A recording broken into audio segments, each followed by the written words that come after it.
নমস্কার বন্ধুরা, সিজাস লাইফের আর একটা নতুন ভিডিওয়ে আপনাদের সকলকে স্বাগত। আজকে এই ভিডিওর মাধ্যমে আমরা জেনে নেব দক্ষিণেশ্বর থেকে বেলুড় অথবা বেলুড় থেকে দক্ষিণেশ্বর আসার যে জলপথে কিভাবে আসতে হয় এবং তার কীরকম অভিজ্ঞতা, তো সেটা আপনাদের সঙ্গে শেয়ার করব। এই ভিডিওয়ে আমি কভার করব পার হেড কত করে ভাড়া আর কোন কোন সময় জাহাজ এখানে পাওয়া যায়, লঞ্চ কোন সময় ছাড়ে, পুরো ডিটেলসটা।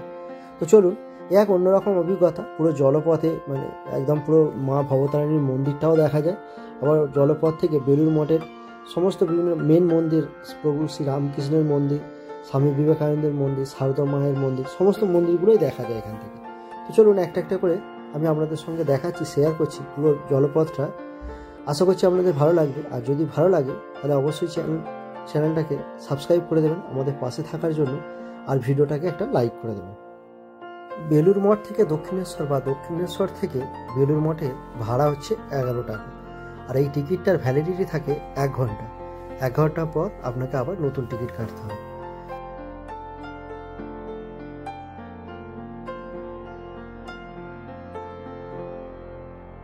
লঞ্চ থেকে এই যে ব্রিজটা, আর সেই সঙ্গে মা ভবতারিণীর মন্দির, আর হচ্ছে ওইদিকে বেলুড় মঠের প্রত্যেকটা মন্দির অসাধারণ লাগে।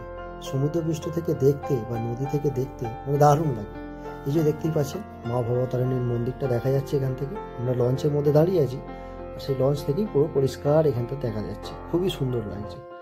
সেমভাবে ওইদিকে আমরা যখন বেলুড় মঠের কাছাকাছি পৌঁছাবো, ওখান থেকে আমি দেখাচ্ছি আপনাদেরকে যে বেলুড় মঠের প্রত্যেকটা মন্দির, মেন মন্দির, সেই সঙ্গে স্বামী বিবেকানন্দের মন্দির, মা সারদা দেবীর মন্দির, আরও যেসব অন্যান্য মন্দির আছে সেগুলো পুরো দৃশ্যটা আপনাদের সঙ্গে শেয়ার করছি।